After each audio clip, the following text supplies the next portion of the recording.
പ്രശോഭിതം ഈ ജീവിതം, ആർദ്രമാം ദൈവസ്നേഹം നിറയും പൂവനം.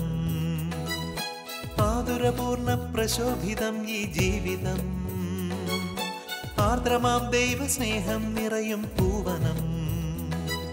സ്നേഹദീപനാളമായി വിളങ്ങും ധന്യജീവിതം.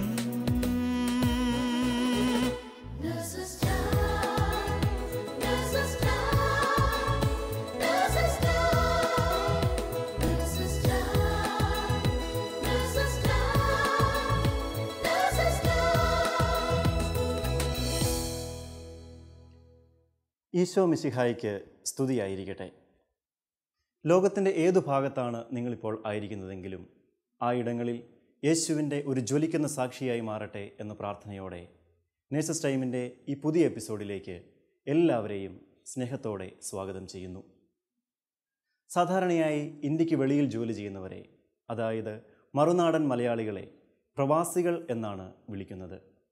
എന്നാൽ ഈ കഴിഞ്ഞ ജൂലൈ 3-ന് UAE-യിലെ ഷാർജ സെൻറ്റ് മൈക്കിൾസ് ദേവാലയത്തിലെ ദുഃഖ്രാന കുർബാനയുടെ മധ്യയുള്ള പ്രസംഗത്തിൽ അഡിലാബാദിലെ അഭിവന്യ പ്രിൻസ് പാനേങ്ങാടൻ പിതാവ് ദേവാലയത്തിൽ തിങ്ങി നിറഞ്ഞിരുന്ന വിശ്വാസികളോട് പറഞ്ഞു, പ്രിയമുള്ളവരെ, നിങ്ങളെ ഞാൻ പ്രവാസികൾ എന്നല്ല പ്രേഷിതർ എന്നാണ് വിളിക്കാൻ ആഗ്രഹിക്കുന്നത്. കാരണം നാം അനുഭവിച്ചറിഞ്ഞ യേശുവിൻ്റെ സ്നേഹവും സമാധാനവും രക്ഷയും മറ്റുള്ളവരിലേക്ക് പങ്കുവെച്ചു കൊടുക്കുവാനായി തിരഞ്ഞെടുക്കപ്പെട്ടവരാണ് നിങ്ങൾ ഓരോരുത്തരും. എത്രയോ വലിയൊരു യാഥാർത്ഥ്യമാണ് പിതാവ് അന്നവിടെ തിങ്ങി നിറഞ്ഞിരുന്ന വിശ്വാസികളോട് ഉറക്കെ പ്രഖ്യാപിച്ചത്. എന്നാൽ ഈ യാഥാർത്ഥ്യം മനസ്സിലാക്കിയാണോ നാം പലപ്പോഴും ജീവിക്കുന്നതും പ്രവർത്തിക്കുന്നതും എന്നുള്ള കാര്യം വളരെ ഗൗരവത്തോടു കൂടി തന്നെ നാം ആത്മശോധന ചെയ്യേണ്ടതാണ്. ഇന്നത്തെ ഈ നേഴ്സസ് ടൈം എപ്പിസോഡിൽ ഈശോ നമുക്കായി ഒരുക്കി വച്ചിരിക്കുന്നത് എന്താണെന്ന് നമുക്ക് കാണാം. ഈശോ മിശിഹായ്ക്ക് സ്തുതിയായിരിക്കട്ടെ. നമുക്ക് ഒരു നിമിഷം പ്രാർത്ഥിക്കാം. കാരുണ്യവാനായ കർത്താവേ, ഞങ്ങളെ 3 പേരെയും ഈ പ്രോഗ്രാം കണ്ടുകൊണ്ടിരിക്കുന്ന എല്ലാവരെയും അങ്ങയുടെ തിരുഹൃദയത്തിലേക്ക് സമർപ്പിക്കുന്നു. എല്ലാവരും അങ്ങയുടെ പരിശുദ്ധാത്മാവിനാൽ നിറയ്ക്കണമേ. പരിശുദ്ധ അമ്മേ മാതാവേ, ഞങ്ങൾക്ക് വേണ്ടി മാധ്യസ്ഥം വഹിക്കണമേ. എൻ്റെ പേര് സെലിൻ. ഞാൻ ദുബായിൽ നേഴ്സായി ജോലി ചെയ്യുന്നു. എൻ്റെ ജീവിത പങ്കാളി മൈക്കിൾ. എനിക്ക് 3 മക്കളുണ്ട്. ഞങ്ങൾ കുടുംബസമേതം 27 വർഷമായിട്ട് ദുബായിൽ ജീവിക്കുന്നു. എൻ്റെ പേര് ജോളി. ഞാൻ 25 വർഷമായിട്ട് ദുബായിൽ നേഴ്സായി വർക്ക് ചെയ്യുന്നു. എൻ്റെ ഹസ്ബൻഡിൻ്റെ പേര് ജോസഫ്. എനിക്ക് 2 മക്കൾ. ഞാൻ റിനി. ദുബായിൽ നേഴ്സായി ജോലി ചെയ്യുന്നു. ഹസ്ബൻഡ് ദേവസി. ഞങ്ങൾക്ക് 3 മക്കളുണ്ട്. 9 വർഷമായി ഞങ്ങളിവിടെ കുടുംബമായി താമസിക്കുന്നു. സെലിൻ ചേച്ചി 27 വർഷമായി ഇവിടെ താമസിക്കുകയാണല്ലോ. ചേച്ചിയുടെ ജീവിതത്തിലെ ദൈവാനുഭവങ്ങൾ ഒന്ന് പറയാമോ? എൻ്റെ ജീവിതത്തിൽ ഒരുപാട് ദൈവാനുഭവങ്ങൾ ഉണ്ടായിട്ടുണ്ട്. ഞാനിവിടെ ജോലിക്ക് വന്ന സമയത്ത് ആദ്യമായി വരുമ്പോൾ ഞാൻ ജോലിക്കായി അപേക്ഷിച്ചു കഴിഞ്ഞ് അപ്ലൈ ചെയ്ത് കഴിഞ്ഞപ്പോൾ എല്ലാവരും പറഞ്ഞു ബുദ്ധിമുട്ടാണ് കിട്ടാനെന്ന്. പക്ഷേ എങ്കിലും ഞാൻ ദൈവത്തോട് പ്രാർത്ഥിച്ചു കൊണ്ടിരുന്നു.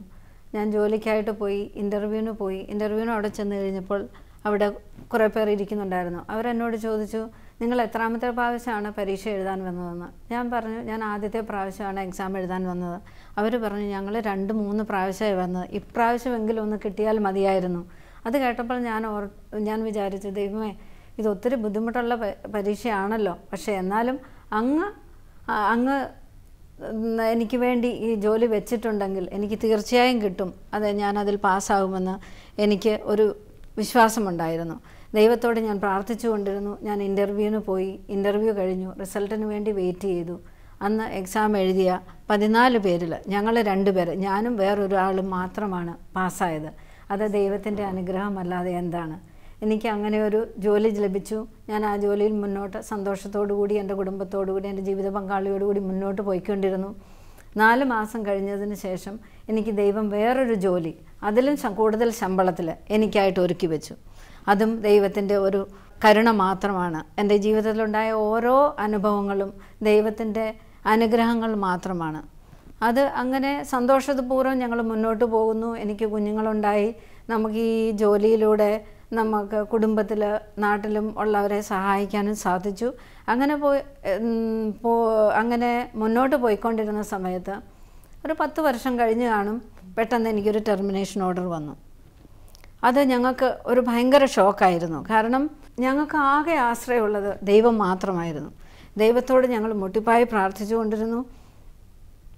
അങ്ങനെ ഇരിക്കുമ്പോൾ ദൈവം ഇടപെട്ട് അവിടെ അഡ്മിനിസ്ട്രേഷനിലുള്ള ഒരു ഓഫീസർ ഞാൻ ജോലി ചെയ്യുന്ന സ്ഥലത്ത് വരാനിടയായി. ഞങ്ങളുടെ അധികാരി അദ്ദേഹവുമായിട്ട് സംസാരിച്ചു. ഈ സ്റ്റാഫിന് ഒരു കാരണവശാലും ടെർമിനേഷൻ വരാൻ സാധ്യതയില്ലാത്തതാണ്, എങ്ങനെ വന്നു എന്ന് അറിഞ്ഞുകൂടാ എന്ന് പറഞ്ഞു. അദ്ദേഹം തിരിച്ചു പോയി, ഓഫീസിൽ പോയി എല്ലാം ചെക്ക് ചെയ്തു. ഞങ്ങളുടെ ആനുവൽ ലീവ് സമയമായിരുന്നു. ഞാൻ ലീവിന് നാട്ടിൽ പോയി. എൻ്റെ ജീവിത പങ്കാളിയുമായിട്ട് ഞങ്ങൾ തുടർച്ചയായിട്ട് പ്രാർത്ഥിച്ചുകൊണ്ടിരുന്നു. ഞങ്ങൾക്ക് ആകെ ഒരാശ്രയം ഉണ്ടായിരുന്നത് ദൈവം മാത്രം, വേറെ ആരുമില്ലായിരുന്നു. ദൈവത്തിൻ്റെ കരുണയായിരുന്നു ഞങ്ങൾക്ക് വേണ്ടിയിരുന്നത്. ഞങ്ങൾ ശക്തമായി പ്രാർത്ഥിച്ചുകൊണ്ടിരുന്നു. ആനുവൽ ലീവ് കഴിഞ്ഞ് തീരാറായി തിരിച്ചു വരുന്നതിന് മുമ്പായിട്ട് എനിക്കൊരു ഫോൺ കോൾ വന്നു. എൻ്റെ ടെർമിനേഷൻ അവർ ക്യാൻസൽ ചെയ്തുവെന്നും എന്നെ തിരിച്ചെടുത്തു, അതും കൂടുതൽ ശമ്പളത്തോടു കൂടി ദൈവം എനിക്ക് ആ ജോലി തിരിച്ചു നൽകി. ദൈവമേ നന്ദി, ദൈവമേ സ്തുതി. ചേച്ചിയുടെ ജീവിതത്തിലുണ്ടായതുപോലെ തന്നെ എൻ്റെ ജീവിതത്തിലും കർത്താവ് ഇടപെട്ട ഒരുപാട് അനുഭവങ്ങൾ ഉണ്ടായിട്ടുണ്ട്. ഞാനിവിടെ 9 വർഷം മുമ്പ് വന്നപ്പോൾ തന്നെ എനിക്ക് നേഴ്സസ് മിനിസ്ട്രിയിൽ വരുവാനും അതിൻ്റെ ഭാഗമാകുവാനും സാധിച്ചു. അതുപോലെ എനിക്ക് അസിസ്റ്റൻറ്റ് നേഴ്സായിട്ടാണ് ജോലി ലഭിച്ചത്. നാട്ടിൽ ഞാൻ സ്റ്റാഫ് നേഴ്സായിട്ടാണ് ജോലി ചെയ്തുകൊണ്ടിരുന്നത്. എനിക്കപ്പോൾ ഒത്തിരി വിഷമമായിരുന്നു. അപ്പോഴും എനിക്ക് കിട്ടുന്ന ആ തുച്ഛ ശമ്പളത്തിൽ നിന്ന് പോലും ദശാംശം കറക്റ്റായിട്ട് മാറ്റി വയ്ക്കാൻ ദൈവം എന്നെ ഒരുപാട് സഹായിച്ചു. അങ്ങനെ ഞങ്ങൾ ഒത്തിരി സാമ്പത്തിക ബുദ്ധിമുട്ടുകളിലൂടെയാണ് കടന്നുപോയതെങ്കിലും ഒരു മാസം ദശാംശം വെച്ചപ്പോൾ ഞാൻ ഈശോയോട് പറഞ്ഞു, ഈശോയെ കൂടുതൽ ശമ്പളമുള്ള ഒരു ജോലി ലഭിക്കണേ എന്ന്. അങ്ങനെ ആ ദശാംശം കൊടുത്തതിൻ്റെ പിറ്റേ ദിവസം തന്നെ എന്നെ ഹോസ്പിറ്റലിൽ നിന്ന് വിളിക്കുകയും അന്ന് കിട്ടിയതിൻ്റെ ഇരട്ടി ശമ്പളമുള്ള ഒരു ജോലി ലഭിക്കുകയും ചെയ്തു. മലാക്കി 3:10 പറയുന്നത് പോലെ ദശാംശം മുഴുവൻ എൻ്റെ കലവറയിലേക്ക് കൊണ്ടുവരുവിൻ, എൻ്റെ ആലയത്തിൽ ഭക്ഷണമുണ്ടാകട്ടെ, ഞാൻ നിങ്ങൾക്കായി സ്വർഗ കവാടം തുറന്ന് അനുഗ്രഹം വർഷിക്കുകയില്ലെന്ന് പരീക്ഷിച്ചറിയുവിൻ. ശരിയാണ്, ദശാംശം കൊടുക്കും തോറും നമുക്ക് അത് ഇരട്ടിയായി കിട്ടുന്നു. റിനി പറഞ്ഞതുപോലെ നമ്മുടെ ശമ്പളം എത്രയായാലും ദശാംശം നമ്മൾ കർത്താവിനായിട്ട് മാറ്റിവെക്കണം. ദൈവം നമ്മെ അനുഗ്രഹിക്കുക തന്നെ ചെയ്യും. എൻ്റെ ജീവിതത്തെ പറ്റി പറയുകയാണെങ്കിൽ ഞാൻ ഇവിടെ വന്നത് തന്നെ ഒരു അത്ഭുതം എന്ന് പറയട്ടെ. 1991 യുദ്ധം നടക്കുന്ന സമയത്ത്, ആ സമയത്ത് ഞങ്ങൾക്ക് ഓവർസീസ് ഇൻ്റർവ്യൂ ഉണ്ടായിരുന്നു. ആ ലിസ്റ്റിലൊക്കെ എൻ്റെയൊക്കെ പേരായിരുന്നു ലാസ്റ്റ്. ആ യുദ്ധത്തിൻ്റെ സമയത്ത് എല്ലാവരും പേടിച്ച് പുറവേക്ക് നിന്നപ്പോൾ ഞാൻ എൻ്റെ വീടിൻ്റെ സാഹചര്യവും എല്ലാം ഓർത്ത് ദൈവത്തിൽ ആശ്രയിച്ച് വിശ്വസിച്ച് ഞാൻ ഒപ്പിട്ട് കൊടുത്തു, ഞാൻ റെഡിയാണെന്നും പറഞ്ഞിട്ട്. ഞങ്ങളിവിടെ വന്നപ്പോൾ കൂടെയുള്ള സ്റ്റാഫ്മാരെല്ലാം ചോദിച്ചു, പിള്ളേരെ ഇവിടുന്ന് എല്ലാവരും അങ്ങോട്ട് ഓടാൻ നോക്കുമ്പോഴാണ് നിങ്ങൾ അവിടുന്ന് ഇങ്ങോട്ട് വന്നത്, നിങ്ങൾക്ക് എന്തൊരു ധൈര്യമാണെന്ന് അങ്ങനെ ഞങ്ങളോട് ചോദിച്ചു. പക്ഷേ ഞങ്ങൾ ദൈവത്തിൽ ആശ്രയിച്ച് വിശ്വസിച്ച് പ്രാർത്ഥിച്ച് കഴിഞ്ഞ് വീണ്ടും ഞങ്ങൾ ഡ്യൂട്ടിക്ക് പോകുന്നു. 2 ദിവസത്തിനുള്ളിൽ യുദ്ധമെല്ലാം മാറി എല്ലാവർക്കും സന്തോഷമായിട്ട് അന്ന് മുതൽ ഇന്ന് വരെ ഞാൻ ആ സെയിം യൂണിറ്റിൽ വർക്ക് ചെയ്തുകൊണ്ടിരിക്കുന്നു. ചേച്ചി, ഞാൻ വന്ന അന്ന് മുതൽ കാണുന്നുണ്ട് ചേച്ചി കൂട്ടായ്മയിൽ ഓടി നടന്ന് പ്രവർത്തിക്കുന്നത്. ഈ നേഴ്സസ് മിനിസ്ട്രിയിൽ നിന്ന് കിട്ടിയ ആ അനുഭവങ്ങൾ ഞങ്ങളുമായിട്ട് പങ്കുവയ്ക്കാമോ? ദൈവം സ്നേഹമാണ്. നേഴ്സസ് മിനിസ്ട്രിയുടെ കൂട്ടായ്മയും ഒരു സ്നേഹത്തിൻ്റെ കൂട്ടായ്മയാണ്. ഞാൻ നേഴ്സസ് മിനിസ്ട്രിയിൽ പോയപ്പോൾ അതേ അനുഭവമാണ് എനിക്ക് കിട്ടിയത്. എൻ്റെ സ്വന്തം ഒരു കുടുംബം പോലെ, എൻ്റെ സ്വന്തം സഹോദരങ്ങളെ പോലെ. അവിടെ ചെന്ന് കഴിഞ്ഞപ്പം ചെറുപ്പകാലത്തിൽ നമ്മൾ ഒത്തിരി പ്രാർത്ഥനയും ഒക്കെ അനുഭവമുള്ള പ്രാർത്ഥിക്കുന്ന കുടുംബമായിരുന്നു എൻ്റേത്.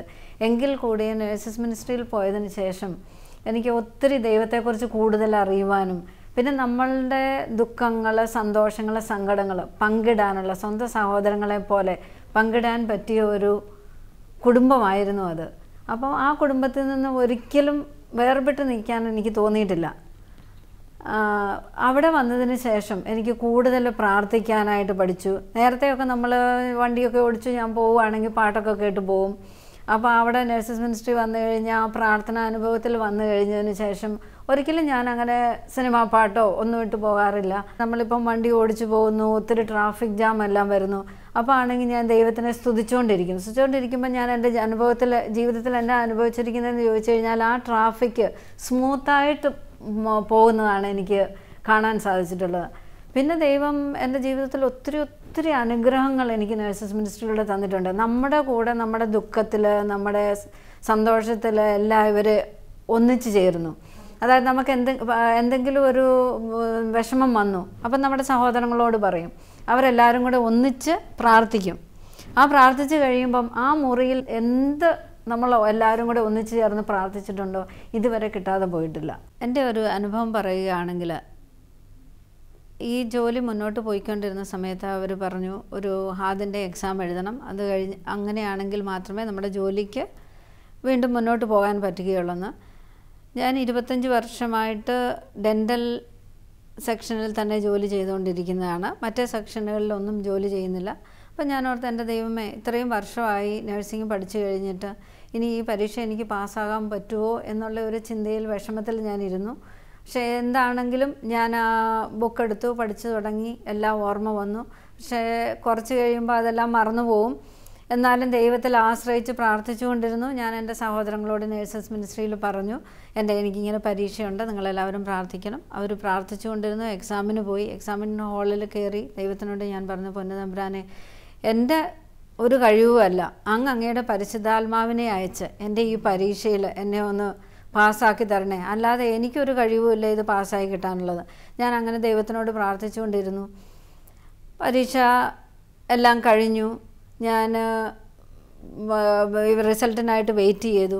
അവർ വന്ന് പറഞ്ഞു എന്നോട് ഫസ്റ്റ് അറ്റംപ്റ്റിൽ തന്നെ ഞാൻ പാസ്സായെന്ന്. അത് എന്നും ഞാൻ വിശ്വസിക്കുന്ന എൻ്റെ ദൈവത്തിൻ്റെ ഒരൊറ്റ കാരുണ്യം, ആത്മാവിനെ അയച്ച് അതെനിക്ക് വേണ്ടിയിട്ട് അവിടെ പരീക്ഷ എഴുതിപ്പിച്ചതാണെന്ന്. ഞാൻ അത് കഴിഞ്ഞ് 1 വർഷം കഴിഞ്ഞപ്പോൾ എൻ്റെ ഡിപ്പാർട്ട്മെൻറ്റിൽ നിന്ന് അവരൊരു ദിവസം പറഞ്ഞു, എന്നെ ഡെൻ്റലിൽ നിന്ന് മാറ്റി ജനറൽ സൈഡിലേക്ക് ട്രാൻസ്ഫർ തരികയാണെന്ന്. എന്നെ സംബന്ധിച്ചിടത്തോളം ഞാൻ ഇത്രയും വർഷമായിട്ട് ഇവിടെ ജോലി ചെയ്ത കാരണം എനിക്കൊരു ബുദ്ധിമുട്ടാണ്. ഞാൻ വിഷമിച്ചു, എൻ്റെ പൊന്നുതമ്പുരാനെ, ഇത് അങ്ങയുടെ ഹിതമാണെങ്കിൽ ഞാൻ അവിടെ പോകാം, ജോലി ചെയ്യാം. അപ്പം ഞാൻ അവിടെ പോയി.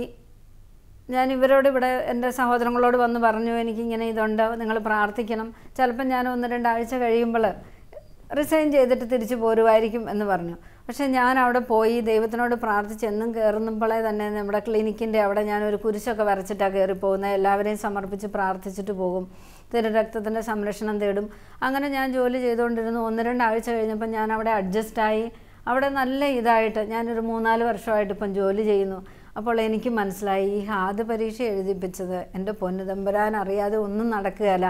കാരണം എനിക്ക് ഇത് വരുന്നു, അതിന് മുമ്പ് എന്നെ അതിനായിട്ട് ദൈവം പ്രിപ്പയർ ചെയ്തതാണെന്ന്. റോമ 8:28 പറയുന്നത് പോലെ, തന്നെ സ്നേഹിക്കുന്നവർക്ക് തൻ്റെ പദ്ധതി അനുസരിച്ച് വിളിക്കുന്നവർക്ക് അവിടുന്ന് എല്ലാ നന്മയ്ക്കായി പരിണമിപ്പിക്കുന്നു എന്ന്. ഇതുപോലെ തന്നെ എൻ്റെ ജീവിതത്തിലും ഞാൻ ജോലി ചെയ്തിരുന്ന വാർഡിൽ നിന്ന് മറ്റൊരു ഡിപ്പാർട്ട്മെൻറ്റിലേക്ക് മാറിയപ്പോഴുണ്ടായ എൻ്റെ അനുഭവം ഞാൻ പങ്കുവയ്ക്കാം. ഞാൻ ആദ്യം കാഷ്വാലിറ്റിയിലായിരുന്നു ജോലി ചെയ്തുകൊണ്ടിരുന്നത്. അവിടെ നിന്ന് എന്നെ മെഡിക്കൽ വാർഡിലോട്ട് മാറ്റി. അവിടെ ഒത്തിരി തിരക്കാണ്, ഒത്തിരി ബുദ്ധിമുട്ടുള്ള സ്ഥലമാണെന്ന് എനിക്കറിയാം. ഞാൻ ഈശോയോട് പ്രാർത്ഥിച്ചുകൊണ്ടിരുന്നു, എനിക്ക് അവിടെ വേണ്ട ഈശോയെ, എനിക്ക് ജോലി ചെയ്യാൻ ഭയങ്കര ബുദ്ധിമുട്ടാണെന്നൊക്കെ. പക്ഷേ ഒരു ദിവസം പരിശുദ്ധാത്മാവിൻ്റെ ഒരു വെളിപ്പെടുത്തലിലൂടെ എനിക്ക് മനസ്സിലായി, ആ വാർഡിൻ്റെ വിശുദ്ധീകരണത്തിനായിരിക്കും എന്നെ അങ്ങോട്ട് അയക്കുന്നെന്ന്. അങ്ങനെ ഞാൻ വാർഡിൽ ചെന്നു, ജോലിയെല്ലാം ചെയ്തു പോന്നു. അവിടെ എല്ലാവരും ഡ്യൂട്ടി കഴിഞ്ഞ് പോകുന്നത് എല്ലാ ദിവസവും ലേറ്റായിട്ടാണ്. ഒരു ഷിഫ്റ്റ് കഴിഞ്ഞ് മറ്റൊരു ഷിഫ്റ്റിന് ഹാൻഡ് ഓവർ കൊടുക്കുന്നത് 1 മണിക്കൂറിൽ മേലെ പോകുമായിരുന്നു. പിന്നെ എല്ലാ സ്റ്റാഫും ഒത്തിരി വിഷമത്തോടെയാണ് പോയിക്കൊണ്ടിരുന്നത്. അങ്ങനെ ഒരു ദിവസം ഞാൻ നൈറ്റ് ഡ്യൂട്ടിക്ക് പോയപ്പോൾ ഞാൻ ഹോളി വാട്ടർ കൊണ്ടുപോയി വാർഡിനെയും വാർഡിലുള്ള എല്ലാ സ്റ്റാഫിനെയും ഞാൻ ഈശോയ്ക്ക് സമർപ്പിച്ചുകൊണ്ട് ഹോളി വാട്ടർ കൊണ്ട് കുരിശ് വരച്ചു, പ്രാർത്ഥിച്ചു. പിന്നെ ഞാൻ നൈറ്റ് ഡ്യൂട്ടി കഴിഞ്ഞ് വീട്ടിൽ പോയി. പിറ്റേ ദിവസം ഞാൻ ഡ്യൂട്ടിക്ക് ചെന്നപ്പോഴാണ് അറിയുന്നത് അവിടെ ഒരു മെയിൽ വന്നതായും എല്ലാ സ്റ്റാഫും ഒത്തിരി ലേറ്റായിട്ടാണ് വീട്ടിൽ പോകുന്നത്, അതുകൊണ്ട് ഹാൻഡിങ് ഓവർ ടൈം ക്രമീകരിക്കണമെന്ന് പറഞ്ഞുകൊണ്ട്. റിനിയുടെ വിശ്വാസകരമായുള്ള പ്രാർത്ഥനയിലൂടെ ദൈവം എത്ര അത്ഭുതകരമായാണ് ഇടപെട്ടത് നമ്മൾ കണ്ടത്. നഴ്സസ് മിനിസ്ട്രി വന്നതിന് ശേഷം എൻ്റെ ജീവിതത്തിലും ഒരുപാട് മാറ്റങ്ങൾ വന്നിട്ടുണ്ട്. എനിക്ക് കുർബാനയ്ക്ക് പോകുവാൻ വേണ്ടിയിട്ട് എനിക്ക് ഒത്തിരി ഒരു തീക്ഷ്ണത നഴ്സസ് മിനിസ്ട്രി വന്നതിൽ പിന്നെ വന്നിട്ടുണ്ട്. അത് കാരണം ഞങ്ങളെല്ലാ നേഴ്സുമാരും ഒപ്പം ഒന്നിച്ചു കൂടി പോകുന്ന ട്രാൻസ്പോർട്ടിലായിരുന്നു പോയിക്കൊണ്ടിരുന്നത്. പിന്നെ ഞാൻ തീരുമാനിച്ചു, പബ്ലിക് ട്രാൻസ്പോർട്ടിൽ പോവുകയാണെങ്കിൽ എൻ്റെ കുർബാനയുടെ സൗകര്യം അനുസരിച്ച് എനിക്ക് പോകാൻ പറ്റും, മറ്റേ ട്രാൻസ്പോർട്ട് ഡിപ്പെൻഡ് ചെയ്യാണ്ട് പോകാൻ പറ്റുള്ളൂ എന്ന് വിചാരിച്ചിട്ട് ഞാൻ അങ്ങനെ തീരുമാനിച്ചു. കുറച്ച് കഷ്ടപ്പെട്ടാണെങ്കിലും എനിക്ക് കുർബാനയ്ക്ക് പോകാം. അല്ലെങ്കിൽ എല്ലാവരും കൂടെ പോകുന്നതാണെങ്കിൽ ചിലപ്പോൾ നമ്മൾ വർത്താനം പറഞ്ഞ് സമയം കളയും. ഇവിടെയാണെങ്കിൽ ഞാൻ തന്നെ ഇരിക്കുന്നു, പബ്ലിക് ട്രാൻസ്പോർട്ടിൽ എനിക്ക് പ്രാർത്ഥിക്കാൻ പറ്റും. ഇങ്ങനെയൊക്കെയുള്ളൊരു ഇൻസ്പിറേഷനായിരുന്നു എൻ്റേത്. അപ്പോൾ ഞാൻ വീട്ടിൽ നിന്ന് ഇറങ്ങുമ്പോൾ തന്നെ കൊന്ത പിടിച്ച് പ്രാർത്ഥിക്കുമായിരുന്നു. പിന്നെ എനിക്ക് പകുതി വഴിയിൽ ആണ് പള്ളി, നമ്മുടെ സെൻറ്റ് മേരീസ് പള്ളിയുണ്ട്. പള്ളിയിലിറങ്ങി എനിക്ക് കുർബാനയ്ക്ക് പോകാം. അപ്പോൾ അവിടെയും എനിക്ക് വാർഡിലെ പേഷ്യൻസിനെയും എല്ലാ നേഴ്സുമാരെയും ലോകമാസമുള്ള എല്ലാ നേഴ്സുമാരെയും സമർപ്പിച്ച് പ്രാർത്ഥിക്കാനും എനിക്ക് കുർബാനയിൽ സമർപ്പിച്ച് പ്രാർത്ഥിച്ചിട്ട് ഡ്യൂട്ടിക്ക് പോകാനും എനിക്ക് ഭയങ്കര ഒരു ഇൻസ്പിറേഷനായിരുന്നു. അത് കഴിഞ്ഞ് പിന്നെ എനിക്ക് ട്രാൻസ്പോർട്ടിൽ കയറിപ്പോകണം, പബ്ലിക് ട്രാൻസ്പോർട്ടിൽ കയറിപ്പോകണം. അവിടുന്ന് ഞാൻ അങ്ങോട്ട് പോകുമ്പോൾ വഴിക്കിട്ട് കാണുന്ന കൺസ്ട്രക്ഷൻ വർക്കേഴ്സിനെ കാണുമ്പോൾ എനിക്ക് ഭയങ്കര വിഷമം. ഞാനിങ്ങനെ നമ്മളെല്ലാം ഇങ്ങനെ തണുപ്പത്തിരിക്കുന്നു, അവരിങ്ങനെ ചൂടത്തിരിക്കുന്നുള്ളത് എനിക്ക് ഭയങ്കര വിഷമം വരാറുണ്ടായിരുന്നു. അപ്പം ഞാൻ പ്രാർത്ഥിക്കുമായിരുന്നു. കൊന്ത ചെല്ലുമ്പോൾ ഞാൻ ഈ രഹസ്യം ഞാൻ ഇവർക്ക് വേണ്ടിയിട്ടാണ്, എൻ്റെ ഈശോ ഇവർക്ക് ഒരു കുളിരായി നീ അവിടെ എത്തണമെന്ന് പറഞ്ഞ് ഞാൻ പ്രാർത്ഥിച്ച് കൊന്ത ചൊല്ലി വാർഡിൽ ഇങ്ങനെ ചൊല്ലി വാർഡിലെത്തുമായിരുന്നു. ഞാൻ പിള്ളേരുടെ വാർഡിലാണ് വർക്ക് ചെയ്യുന്നത്. അവിടെ 1 മാസം മുതൽ 13 വയസ്സ് വരെയുള്ള പിള്ളേരാണുള്ളത്. ഓരോ കുഞ്ഞുങ്ങളെ ശുശ്രൂഷിക്കുന്നതും ഈശോയുടെ മുഖത്ത് നോക്കുന്ന മാതിരി, ഉണ്ണീശോയുടെ മുഖത്ത് നോക്കുന്ന മാതിരി ഞാൻ അവരെ കണ്ടുകൊണ്ടിരുന്നത്. പിള്ളേരുടെ വാർഡിൽ വർക്ക് ചെയ്യുമ്പോൾ മാതാപിതാക്കന്മാരെ നമ്മൾ ഒത്തിരി സ്നേഹപൂർവ്വം അവരോട് ഹാൻഡിൽ ചെയ്യേണ്ടതായിട്ടുള്ള സാഹചര്യങ്ങളുണ്ട്. പ്രത്യേകമായി നമ്മൾ ഇഞ്ചക്ഷനുകളൊക്കെ കൊടുക്കുമ്പോൾ വേറെ റൂമിലേക്കാണ് കൂട്ടിക്കൊണ്ട് പോകേണ്ടത്. അപ്പോൾ പേരൻസ് കുഞ്ഞുങ്ങളെ ഇങ്ങനെ പിടിച്ചിരിക്കുകയായിരിക്കും. അപ്പോൾ പേരൻസ് ഉണ്ടെങ്കിൽ നമുക്കൊത്തിരി വിഷമമായിരുന്നു, നമ്മളും പേരൻ്റ് അല്ലേ. അപ്പോൾ അത് കാരണം ഞാൻ എപ്പോഴും പറയാറുണ്ട് അവരോട്, നിങ്ങൾക്ക് വിഷമമില്ലെങ്കിൽ ഈ നിമിഷം ഈ കുഞ്ഞിനെ എൻ്റെ കയ്യിലേക്ക് തരാമോ, എൻ്റെ കുഞ്ഞായിട്ട് ഞാൻ നോക്കിക്കൊള്ളാം എന്ന് പറഞ്ഞു കഴിയുമ്പോൾ അവർക്ക് ഭയങ്കര സന്തോഷത്തോടുകൂടി അവർ കൊച്ചിനെ നമ്മുടെ കയ്യിലേക്ക് അങ്ങ് തരും. അപ്പോൾ ഞങ്ങൾ പറയും, ഈശോയെ കുഞ്ഞുങ്ങളുടെ കയ്യിലൊരു വെയിനൊന്നും കാണാനില്ല, ഇങ്ങനെ ചബ്ബിയായിട്ട് ഇതായിരിക്കുമ്പോൾ ഞാൻ ഈശോയോട് പറയും, ഈശോയെ നീയാ കുത്തുന്നത്, ഞാനല്ല, എൻ്റെ കൈ മാത്രമേ ഉള്ളൂ, നീയാണ് ഇതിനകത്ത് കുത്തുന്നതെന്ന് പറഞ്ഞ് ഞാൻ അവിടെ നിന്ന് മനസ്സിലിങ്ങനെ പ്രാർത്ഥിച്ചുകൊണ്ട് കേൾക്കുമ്പോഴത്തേക്കും മിക്കപ്പോഴും ഒരു കുത്തിന് തന്നെ കിട്ടാറുമുണ്ട്. നമ്മൾ ഇഞ്ചക്ഷൻ കൊടുത്ത് സന്തോഷമായിട്ട് പേരൻസിൻ്റെ കയ്യിൽ കുഞ്ഞുങ്ങളെ ഏൽപ്പിക്കാറുണ്ട്. അവർക്ക് ഒത്തിരി സന്തോഷമായി പോകാറുണ്ട്. ശരിയാ ചേച്ചി, ആവിലായിലെ വിശുദ്ധ അമ്മ ത്രേസ്യ പറഞ്ഞതുപോലെ ഈശോയുടെ കൈയും കാലും കണ്ണും കാതും ഒക്കെ ആയിട്ടാണ് നമ്മളെ ഈശോ ഈ ഭൂമിയിലേക്ക് നേഴ്സായിട്ട് കൊണ്ടുവന്നിരിക്കുന്നത്. അത് ശരിയാണ്. നമ്മളും ഈശോയോട് ചേർന്ന് നിന്നുകൊണ്ട് ശുശ്രൂഷ ചെയ്യുകയാണെങ്കിൽ ഈശോയ്ക്ക് നമ്മളിലൂടെ സൗഖ്യം നൽകാൻ സാധിക്കും.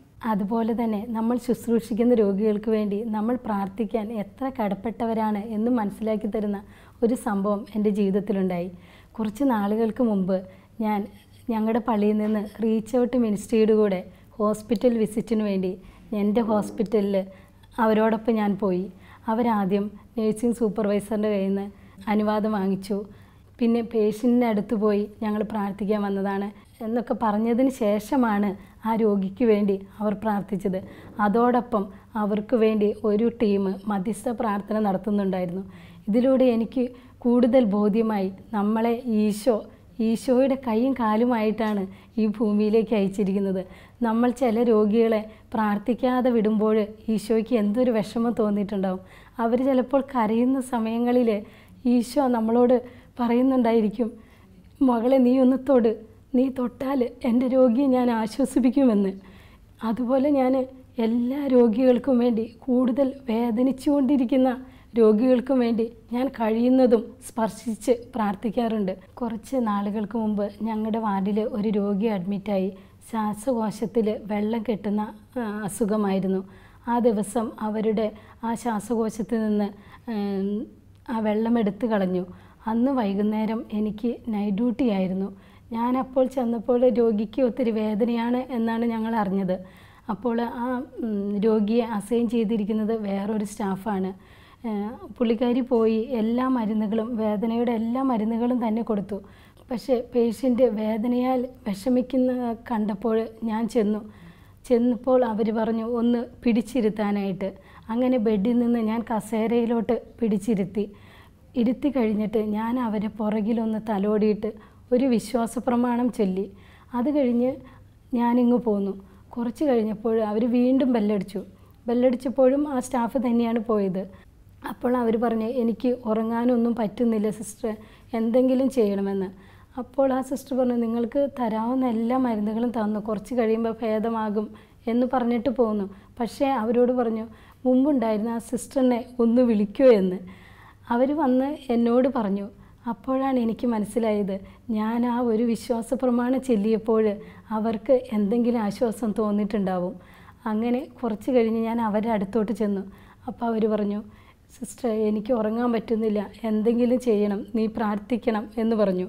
അങ്ങനെ ഞാൻ അവരെ ബെഡേൽ കിടത്തി 2 സൈഡിൽ പില്ലോയൊക്കെ വെച്ച് വീണ്ടും പുറത്തൊന്ന് തലോടി ഒരു വിശ്വാസ പ്രമാണം ചൊല്ലി. ആ ചൊല്ലി കഴിഞ്ഞു അവരങ്ങനെ അങ്ങ് ഉറങ്ങിപ്പോയി. പിറ്റേ ദിവസം രാവിലെ വരെ ആ പേഷ്യൻ്റ് സുഖമായി ഉറങ്ങുന്നത് എനിക്ക് കാണാൻ സാധിച്ചു. ഈശോയോട് ഞാൻ ഒരുപാട് നന്ദി പറഞ്ഞു.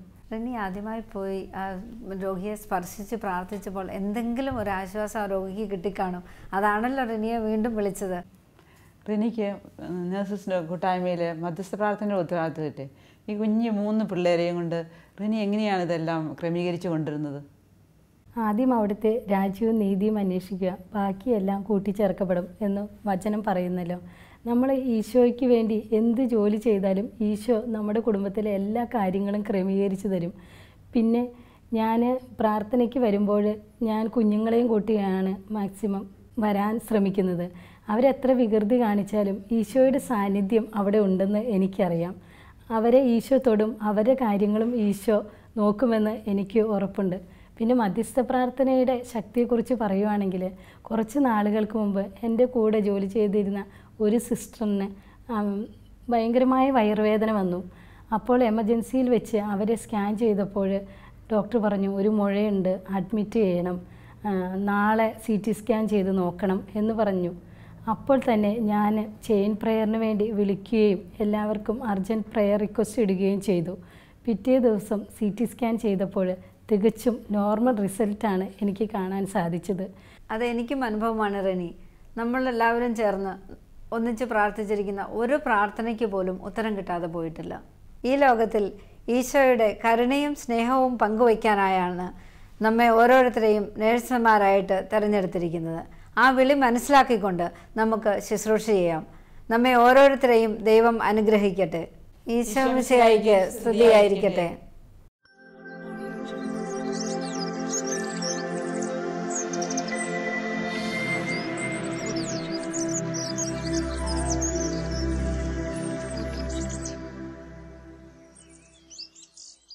പ്രിയമുള്ളവരെ, നാം കണ്ടില്ലേ, യേശുവിനെ തങ്ങളുടെ ജീവിതത്തിൽ രക്ഷകനും നാഥനുമായി സ്വീകരിച്ചു കഴിഞ്ഞപ്പോൾ ഇവരനുഭവിക്കുന്ന സമാധാനവും സന്തോഷവും ആ സ്നേഹം മറ്റുള്ളവർക്ക് പങ്കുവെച്ചു കൊടുക്കുവാനുള്ള തീഷ്ണതയുമൊക്കെ. ഈശോ നമുക്കെല്ലാമാണ്. അവൻ എന്തിനും മതിയായവനാണ്. എല്ലാ പ്രശ്നത്തിനും ഉത്തരമായ യേശുവിനെ മറ്റുള്ളവർക്ക് പങ്കുവെച്ചു കൊടുക്കുവാനായി നമുക്ക് ലഭിക്കുന്ന ഒരവസരവും നാം പാഴാക്കരുത്. നമ്മുടെ കുടുംബത്തിൽ ഒരു കുട്ടിക്ക് ഒരു റാങ്ക് ലഭിക്കുകയാണെങ്കിൽ അത് പരമാവധി ആളുകളെ അറിയിക്കുവാൻ നാം ശ്രമിക്കാറില്ലേ? നമ്മുടെ കുടുംബത്തിലെ ഒരു സന്തോഷ വാർത്ത മറ്റുള്ളവരെ അറിയിക്കുവാൻ നാം ഇത്രമാത്രം പരിശ്രമിക്കുന്നുണ്ട് എങ്കിൽ ഈ ലോകം മുഴുവനും സന്തോഷം നൽകുന്ന, സ്നേഹവും സമാധാനവും നൽകുന്ന യേശുവിൻ്റെ സുവിശേഷം എത്രയോ അധികമായി നാം പ്രഘോഷിക്കേണ്ടതുണ്ട്. ഓരോ ക്രിസ്ത്യാനിക്കും ഇതിനുള്ള കൃപ ലഭിക്കട്ടെ എന്ന് നമുക്ക് പ്രാർത്ഥിക്കാം. ഈ സമയം ലോകമെമ്പാടുമുള്ള എല്ലാ നഴ്സുമാരെയും അവരുടെ കുടുംബങ്ങളെയും പരിശുദ്ധ അമ്മയുടെ വിമല ഹൃദയം വഴിയായി ഈശോയ്ക്ക് സമർപ്പിച്ചുകൊണ്ട് നമുക്ക് പ്രാർത്ഥിക്കാം. ഓരോ നഴ്സും ഒരു വിശുദ്ധനായി, ഒരു വിശുദ്ധയായി തീരട്ടെ.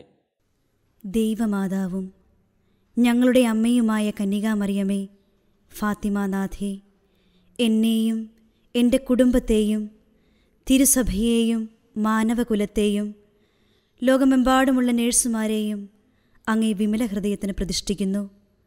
അങ്ങേ ശക്തിയുള്ള സംരക്ഷണത്തിൽ ഞങ്ങളെ കാത്തുകൊള്ളണമേ. അങ്ങ് ഞങ്ങളുടെ നാഥയും സംരക്ഷകയുമാകണമേ. ആത്മീയവും ശാരീരികവുമായ സകല അപകടങ്ങളിലും ക്ലേശങ്ങളിലും നിന്ന് ഞങ്ങളെ രക്ഷിച്ചുകൊള്ളണമേ. എല്ലാറ്റിലും ദൈവേഷ്ടം കണ്ടെത്തി നിറവേറ്റുവാനും യേശുവിൻ്റെ തിരുഹൃദയത്തിന് പ്രീതികരമായ വിധത്തിൽ ജീവിച്ച് സ്വർഗഭാഗ്യത്തിലെത്തിച്ചേരുവാനും കാരുണ്യനാഥേ, ഞങ്ങളുടെ സ്നേഹമുള്ള അമ്മേ, ഞങ്ങളെ സഹായിക്കണമേ. ആമേൻ.